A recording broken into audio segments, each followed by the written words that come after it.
শুভ সকাল বাচ্চারা, তোমরা সকলে কেমন আছো? আশা করছি সবাই ভালো আছো, তাই তো? কি খেয়েছো আজকে? মুড়ি আর তরকারি? বাবা, ভাত খেয়েছো তুমি? বাবা, খুব ভালো। আচ্ছা, বর্ণমালা আগের দিন যে শিখিয়েছিলাম, সেটা কি তোমরা প্র্যাকটিস করেছো বাড়িতে? করেছো? আচ্ছা। আর বর্ণমালার যে তোমার উচ্চারণগুলো শিখিয়েছিলাম, সেগুলো প্র্যাকটিস করেছো? আজকে আমাদের বর্ণের মাত্রা, তাই তো? তার আগে একটু আগের গুলো ঝালিয়ে নি। চলো, বলো তো, বর্ণমালাকে আমরা কয় ভাগে ভাগ করেছিলাম? 2 ভাগে। স্বরবর্ণ আর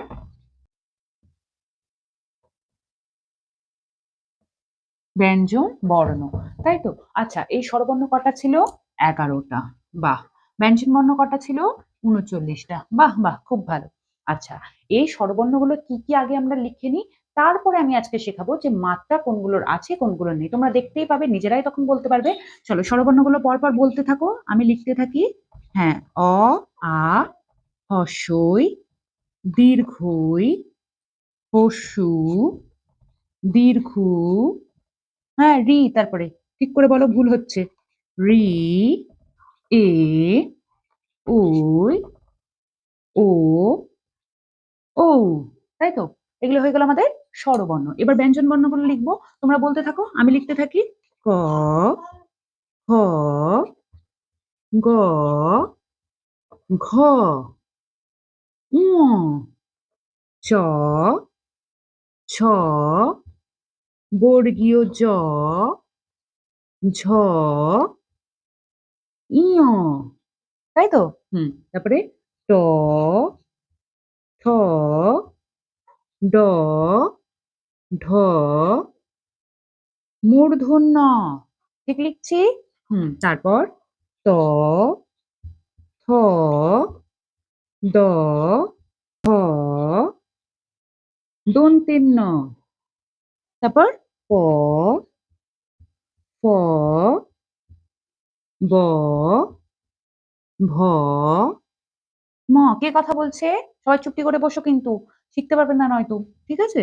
হলো অন্তস্থ জ, র, রটাকে কি বলি? বয়শূন্য র। ল, তালব্য শ, পেটকাটা মূর্ধন্যের স, দন্তের স, হ। তারপরে কি? ডয়বিন্দু র, এই যে ডয়বিন্দু র, ধয়বিন্দু র, অন্তস্থ অ, অন্তস্থ অ, অ, ঠিক আছে? খণ্ডত্ব, অনুস্বর, বিসর্গ, চন্দ্রবিন্দু, চাঁদ। এই বর্ণগুলোর মাথাটায় দেখো একটা দাগ আছে, ওগুলোকে বলছে মাত্রা। যেই বর্ণগুলোর মাথায় এই দাগটা আছে তাদেরকে বলছে পূর্ণ মাত্রা বর্ণ। পূর্ণ মাত্রা বর্ণ। যাদের একদমই কোনো দাগ নেই মাথায়, তাদেরকে কি বলছে? তাদেরকে বলছে মাত্রাহীন বর্ণ। মাত্রাহীন। আচ্ছা, আর যাদের অর্ধেক মাত্রা আছে, ছোট্ট মাত্রা আছে, তাদেরকে কি বলছি? আংশিক মাত্রা, ঠিক আছে? বা অর্ধ মাত্রা। অর্ধ মাত্রা, বোঝা গেল? আচ্ছা, এবার আমরা দেখবো যে আমাদের পূর্ণ মাত্রা বর্ণ কোন কোনগুলো। তাহলে দেখো, প্রথমে পূর্ণ মাত্রা দেখি, স্বরবর্ণের কটা আছে। স্বরবর্ণতে দেখো আমরা গোল করব, ঠিক আছে, যেগুলোতে পূর্ণ মাত্রা আছে। তাহলে দেখো, এইটা, এইটা, অ, আ, হ্রস্বই, দীর্ঘই, হ্রস্ব, দীর্ঘ, এগুলোতে সব পূর্ণ মাত্রা। তাহলে কটা পেলাম স্বরবর্ণের মধ্যে? স্বরবর্ণের মধ্যে পেলাম আমি 6টা, তাই তো? পূর্ণমাত্রা পেলাম 6টা। এবার ব্যঞ্জন বর্ণের মধ্যে দেখি কটা পূর্ণমাত্রা আছে। ক, ঘ, চ, ছ, বর্গীয় জ, তারপরে ট, ঠ, ডয়বিন্দু র, ঢয়বিন্দু র, ত, দ, দন্ত ন, ফ, ব, ভ, ম, জ, অন্তস্থ জ, বয়শূন্য র, পেটকাটা মূর্ধন্য স, দন্ত স, হ, ডয়বিন্দু র, ঢয়বিন্দু র, অন্তস্থ অ। এই কটাই কিন্তু পূর্ণ মাত্রা আছে। তাহলে গুণে ফেলি। 1, 2, 3, 4, 5, 6, 7, 8, 9, 10, 11, 12, 13, 14, 15, 16, 17, 18, 19, 20, 21, 22, 23, 24, 25টা। তাহলে লিখে দিই এখানে 25টা পেলাম আমি কোনখান থেকে? ব্যঞ্জন বর্ণ থেকে। তাহলে পূর্ণ মাত্রা যদি জিজ্ঞেস করে যে কটা আছে, তাহলে 6 আর 25 যোগ করে মোট হবে 31টা। বোঝা গেল? আচ্ছা, এবার অর্ধমাত্রা দেখবো, যার ছোট্ট মাত্রা আছে, কিন্তু এটা পরে দেখছি। আগে আমরা মাত্রাহীনটা দেখে নিই, তাহলে বাকি যেগুলো পড়ে থাকবে সেগুলো অর্ধমাত্রা। তাই তো? মাত্রাহীন একদমই মাত্রা নাই কার? দেখো রি এর একদমই মাত্রা নেই, তাই না? এটাকে আমি ত্রিভুজ দিয়ে ঘিরলাম। রি এর মাত্রা নেই, এই চারটেরও মাত্রা নেই। তাহলে এখানে কটা পেলাম? একটা, দুটো, তিনটে, চারটে, পাঁচটা।